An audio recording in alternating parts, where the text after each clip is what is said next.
G'day, it's Chris. Welcome back to the shed. This is Flat Tank Journey and we're working on my 27 BSA 250 Deluxe. It's actually coming along okay. I'm really enthusiastic. I had really realistic expectations when I bought it. I actually thought, gee, this is really rough. And I paid accordingly, I thought. I paid a fair price, but not too much. And I've kicked into gear and it's going along well. The first job was to get it up on some wheels. And so this episode is 2 parts and it's pretty detailed. So I hope you're into detail about a front wheel I bought. And I can't show you the whole front wheel just at the minute because I'm working on it. I don't want to spoil it. In the meantime, I borrowed an ultrasonic cleaner off a mate to do some carbies off a mid-80s bike. And I dumped the carbs off the 27 into it. Bloody amazing. Couldn't believe it. Anyway, here's an episode for you to watch. Getting the front wheel sorted. Cheers. This is a wheel I picked up at a swap meet recently. And I had the Wedge Tank in mind when I picked it up. It's a front wheel. It's a 20-inch rim, and that's what should be on the Wedge. And the brake drum inside is about 139 millimeters. Now, I got it just the way you see it. It had the cups in it for a cup and cone bearing system. I didn't have an axle. I didn't pay the world for it, although I paid reasonably well because it's a really nice quality rim. Still got original paint on it. It's got some bent spokes. I think it's got a broken spoke. And somebody's beaten the snot out of this side of the hub with a screwdriver trying to get the bearing out instead of drifting it out from the other side. So it's cup and cone, and that didn't really suit me because I didn't have the cone or an axle or the bearings or anything. So I drifted the cups out, and they measured 42.86 millimeters. Now, weirdly, you can get a 43 millimeter bearing. So 0.14 of a mil difference. Couple of options. Well, the first option is to strip the hub out, mount it in a lathe and shave the 0.07 of a millimeter off the radius, or 0.14 off the diameter. So keep in mind 0.07 of a millimeter, 7/100ths. So that was an option. The guy sold with the bearing suggested just heating the hub and dropping the bearing in. That actually works because I heated the hub and dropped the bearing in and burnt my finger. Yeah, that finger. And I didn't actually like it. I thought, oh, that's a bit janky. So I tapped the bearing out and it came out really easily. For me, the other option was and I saw a guy do this on YouTube. Doesn't mean it was right. I used a sanding wheel flapper thing and cleaned the inside. Or to be more precise, I probably sanded the inside of the hub a tiny bit. Well, I don't know, a fair bit. What do they measure now? Well, one side actually measured 42.97 and I knocked the bearing in. This side, 42.8.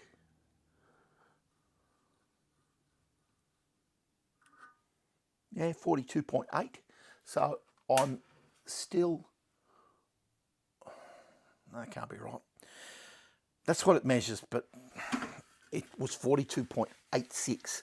But they were really, really tight. So I don't actually remember what the hub measured the first time. I'm trying to take 7/100ths out of them so I have the same friction fit. On a bright note, this bearing now fits. And I'll bring you in and show you. Here's the hub. Well, the wheel. Here's the wheel. You can see that the brake drum's not too bad. And you can see I've just got that sitting there. Now I've got slippery fingers. And you can see I suppose I've sanded the inside of that. Now this just fits. I mean, just. Now, when I knocked the old bearings out, I had to make a drift and I really had to beat them out. I really think this is going to be a tight fit. I'm going to pop it in. I'm going to grease these. I'm going to clean these and grease these because they get a little bit of grit in the other one, which is a bit of a bugger because I started sanding this side after I'd driven that side in, and I shouldn't have. I actually think this could work, and I could end up with a deep groove ball bearing in the front wheel, and I can't think of a reason that it's going to fail. We'll see. Now, the first time I did this second side, I was a doofus and I didn't put a rag in. So I've got a little bit of grit in the bearing on the other side, which really frustrates me. So that'll need flushed out. And this is all I did. Is it the right thing to do? Well, don't know.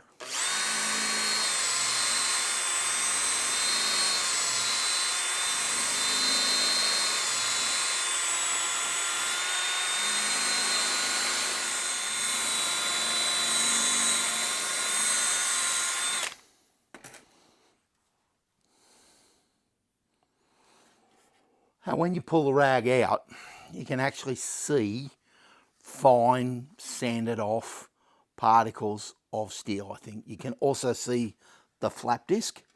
And I think that's to the point now where I'd be prepared to drift it in. I think I'll make an axle spacer to go in the middle of the hub. Does it need it? I'm not really sure. I think it does, and it must have something to do with supporting the centre of the bearing from torsional pressures as it goes sideways. But I could be making it all up.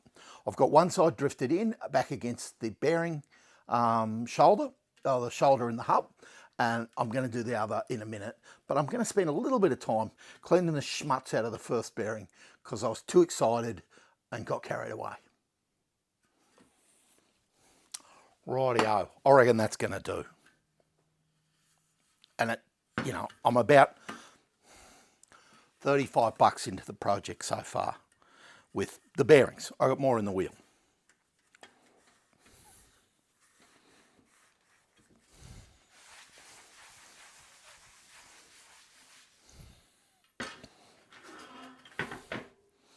Rightio, you hang around and I'll be back with a bearing spacer in a minute. Magic film. I've been down the other end of the shed and I've machined up an axle spacer to go between the bearings. And while I was here, I made an axle. Now it's just machining, it's not super complicated, it just takes time. I've got, let me measure,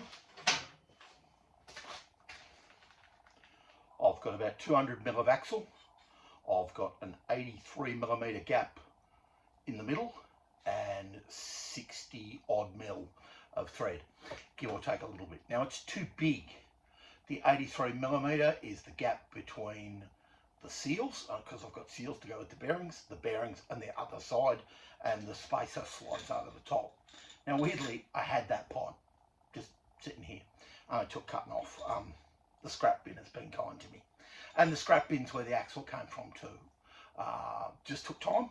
Now, for reference, I've spent an hour and a half making the axle and the spacer. That's how long it takes. Come down the bench, we'll have a look at it on the bike, or on the wheel.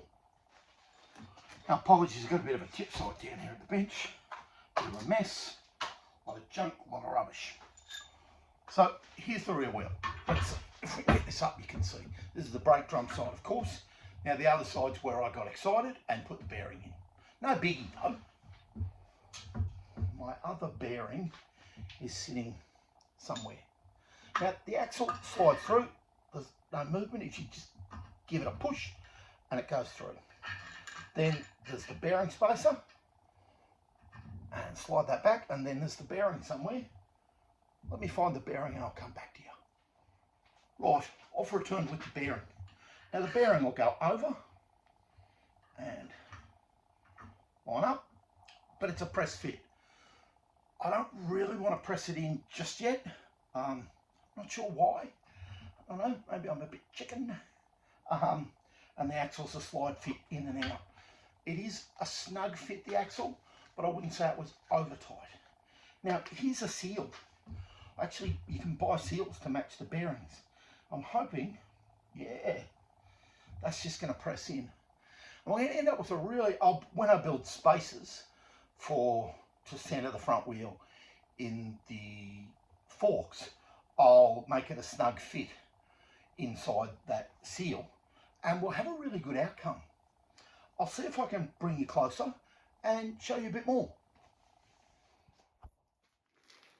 Okay, you can see the axle, you can see the seal. You should be able to just see where somebody beat the life out of it with a screwdriver. And if I'm really careful, one-handed, I might be able to just pop that seal back out. No, I'll have to use two hands. Bear with me. All right, I'm back. That's the seal out. It's just a simple seal with a spring in it, rubber seal. That's going to fit in there really nice. And I might have some caps to go with that, but we'll see. So I'm going to build the axle spacer, this inner diameter, so that we get a nice seal. Let's have a look around the other side. Hands away, Chris. Here's the other side of the wheel, brake drum side.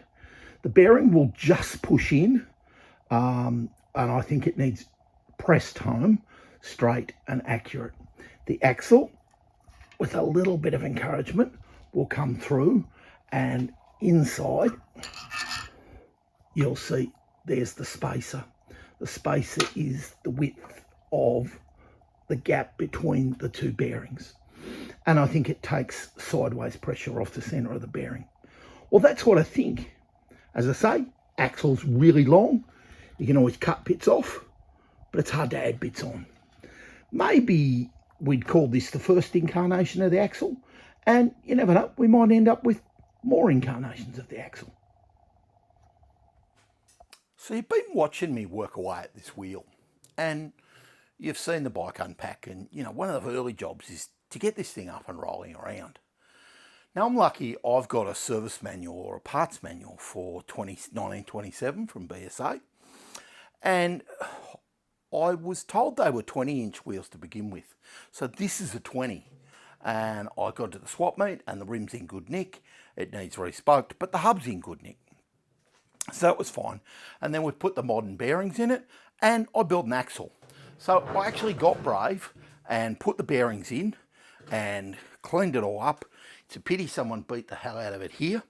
And I've made the axle, and everything smooth, spins nice, and except for that little bit of grit that's in there from when I sanded it. But spins good, made nuts, everything's fine.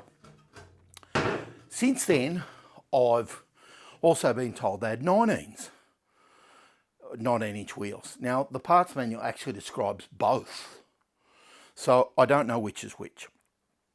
Doesn't matter. Anyway, this front wheel came without brakes. And in the meantime, I bought what I think is a C11 rear hub, thinking I'd lace that into a 20-inch because it came with a brake plate, although I don't believe the brake plate is correct for the hub because it doesn't fit quite right. So, might have been sold a pup there, not sure. That said, there's a brake plate. I've also got a weird brake plate from the Rally left that I actually think is homemade, and I consider that's a possibility too. And I've now decided to put this aside and work on the front wheel, and we'll come to a back wheel later on. So I've kind of got two choices with the front wheel. They take 138mm of pad, which is a Bantam pad, and it looks like BSA used the same pad for many, many years, or very, very similar. And I'm hoping this front wheel, I can adapt BSA Bantam front brake pads to fit into here. I've got two choices. I can build an adapter and let that sit, and that sits in perfectly, and I don't think it's too bad. And then we'd add a lug to go into the leg of the fork, and it would stop the brake plate spinning, and we attach brakes to the back and we'd be about right. Option number one. Option number two is this BSA brake plate, or it says BSA on it, and there's something else scribbled on, but it doesn't really matter. This is the next option. This actually sits on the outside and would sit really, really cleanly. I'm a bit touched by that. I think it looks slightly more original. Happy to take people's feedback. You're going to see this relatively quick in time with my work. Either way, I don't think it's a big deal to make the spacer to sit on the bearing, to hold that just proud of the hub and get it to sit centrally. Give it a clean up and see if I can do something about a brake arm and a few bits and pieces. And I did order something from India that was, no money. So I think I paid $100 for the wheel. I got $25, I think I paid for the bearings. And I think I paid 40 or 50 bucks for this with the brake plate. I think I overpaid for that, but it was on Gumtree, which is a second-hand market here, and I bought it. So there's a few choices I've got. I think I prefer the BSA plate because it's a BSA plate. Is it the correct one? Well, no. But I think it's going to be good in place of getting the correct front wheel. I think I will find the correct front wheel, and I don't want to put massive money into this one because I think I will find it. But I do want to get the bike up, rolling around, and I want to have a bit of fun. And I've already had a bit of fun by making an axle, making nuts, making a spacer, and getting those bearings to fit. And I've really got no money in that at this point, besides the $100 that I paid for the wheel. Feel good about it. I'm going to push on, and I'm going to try and do something with this to get that to fit over there. And in the meantime, I'm going to give it a clean up.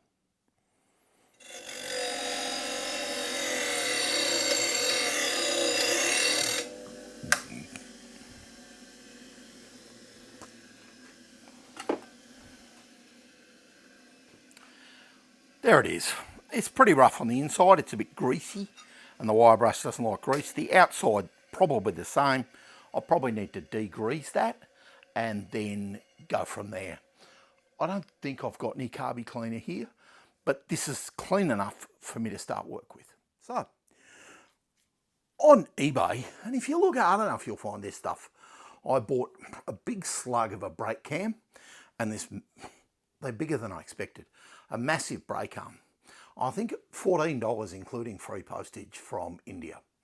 And they arrived promptly. And are they super quality? Well, maybe not. But 14 bucks, honestly.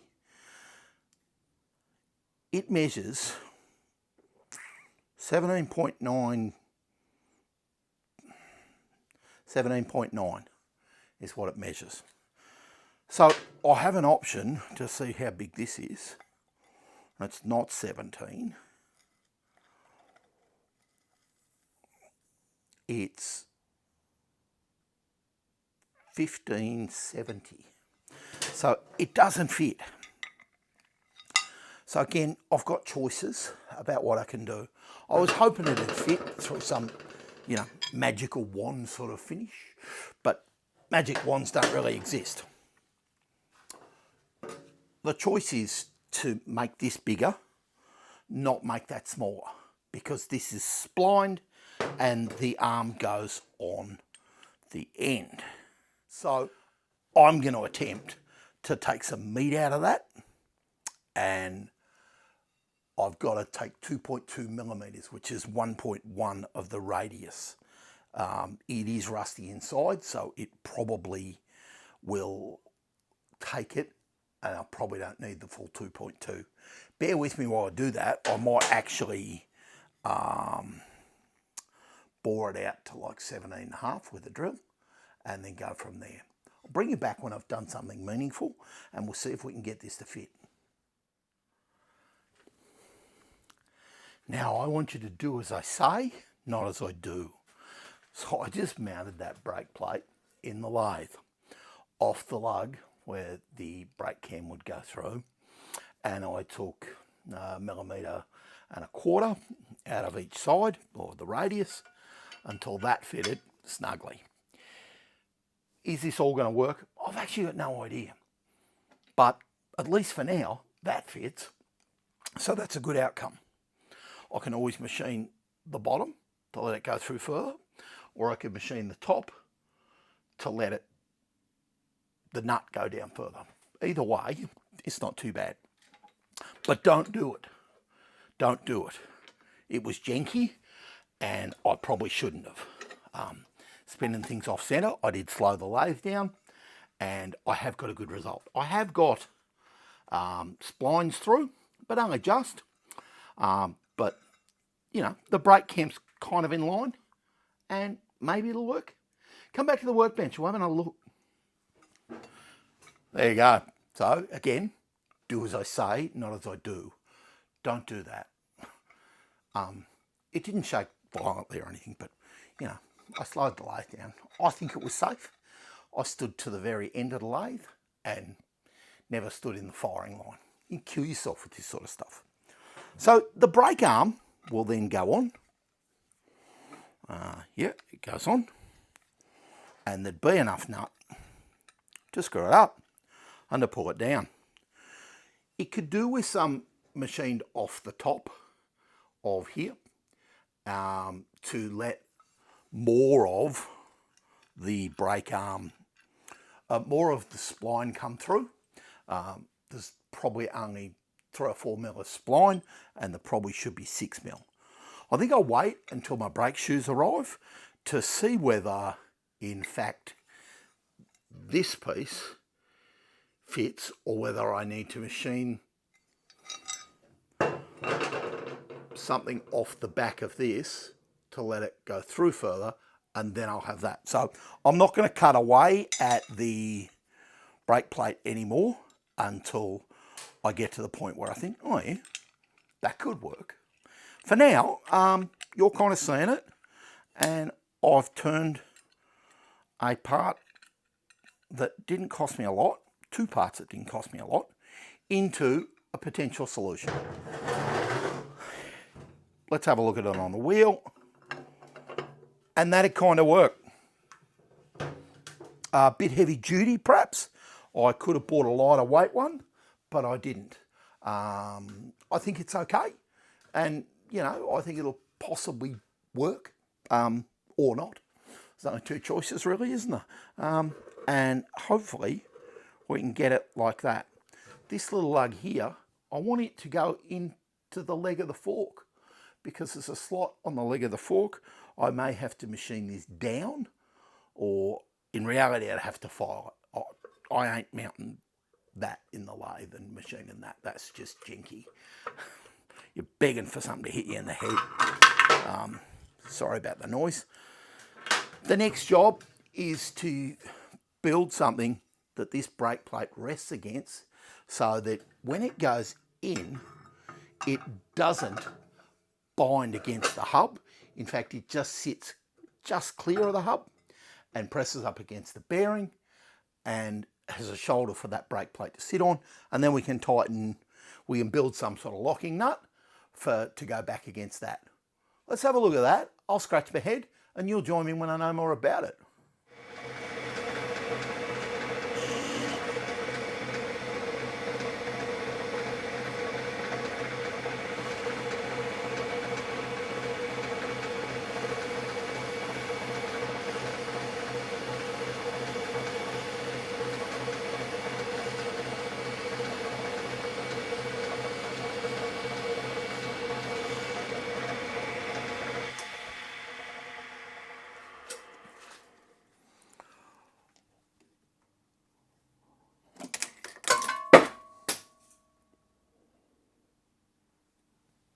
Fortunately, that was my old micrometer. I've just machined a piece of scrap from the bin that was 33mm to 23 3/4, so it'll slip inside the seal. Now I'm going to machine back a shoulder, 3mm, to see if I can get the brake plate to slip over the top of it. I need to measure the size of the brake plate and then we'll push on. The hole in the brake plate is 20 3/4 and this is 23 3/4. So I need to machine about 3 millimeters off to a 3 millimeter depth. So I'm hoping to be within 1/4 millimeter. I'm at 2070. Now I did think I wanted 2060, but this obviously isn't perfectly round. There's 2056. There's 2063. So I'm within 1/10. I'm going to try and take about 1/10 off.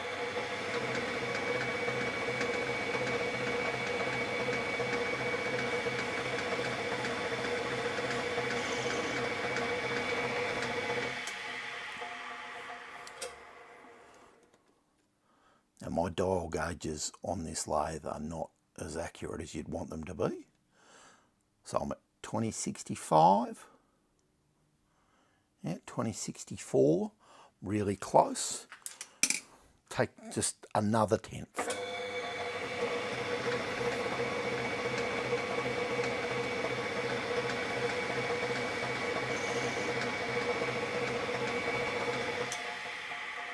And that was less than 1/10.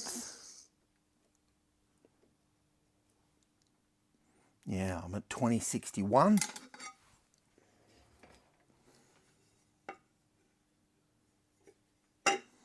Oh, and it fits.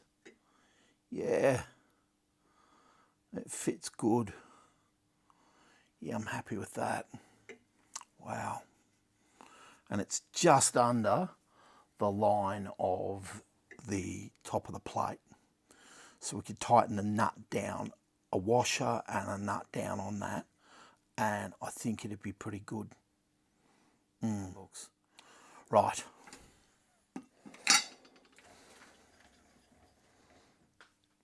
So I know that's 3 millimeters.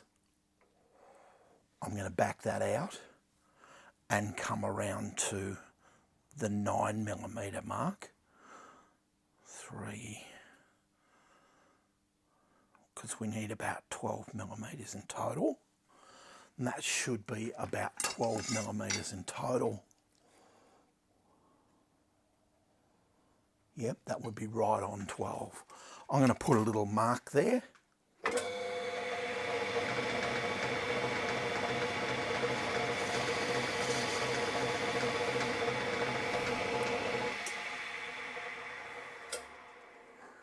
And now I've got a mark to mark off. As long as I cut off from the tailstock side, I'll have a 12mm spacer. That'll be good. I'm going to move you out of the road and I'm just going to bore a hole and knock the edges off this. Nothing scintillating. Rightio, here's our workpiece sitting here. There's the 12 millimeter mark and I'm right on it. And that's the 3 millimeters. And probably just a tiny bit short of it. I don't know whether to knock it down or not. But it sits just underneath the edge of the plate, so the plate will be able to sandwich down with the nut, and I think I'm making the right decision. Anyway, I'm about to part this off, so you can watch, and parting off is always a bugger of a job.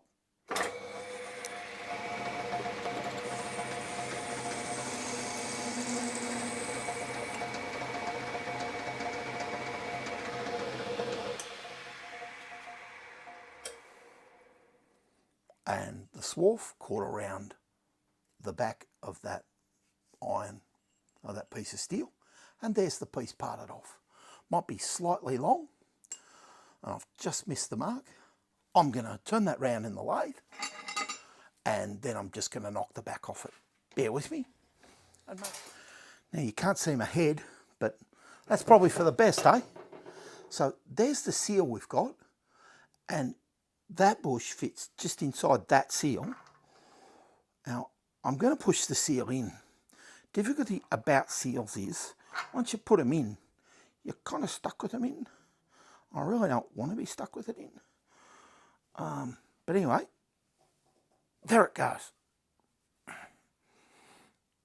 The seal's in. Then I want that little piece to slide inside it. Then I'm hoping this will sit over the top and not bind on the wheel. And it doesn't. Now I need to make a washer and a nut. So I want a washer that goes around this diameter, and I'm going to say that's probably an inch. There's a recess and a flat, and I want a washer, yeah, that measures about an inch, and then I'd like a nut the same way, so all that'll tighten down onto there. Keep in mind this axle's super long because I made it that way. Well, there you go. The front wheel's coming along pretty nicely. I don't have bucketfuls of money in it, and that was pretty exciting. I've got exciting news about a back wheel coming up, but we might have a couple more episodes on the front wheel as I get it together and try and get brakes in it and get it to be a plausible outcome. I hope you're enjoying the new project. If you are, hit the like button, will you? Does good things for YouTube. Send me a comment, love it. And I like the people who interact really regularly. That's always good. And if you would, subscribe to the channel. It makes me feel good and it feels like I'm doing something worthwhile. Anyway, have a good one. Cheers.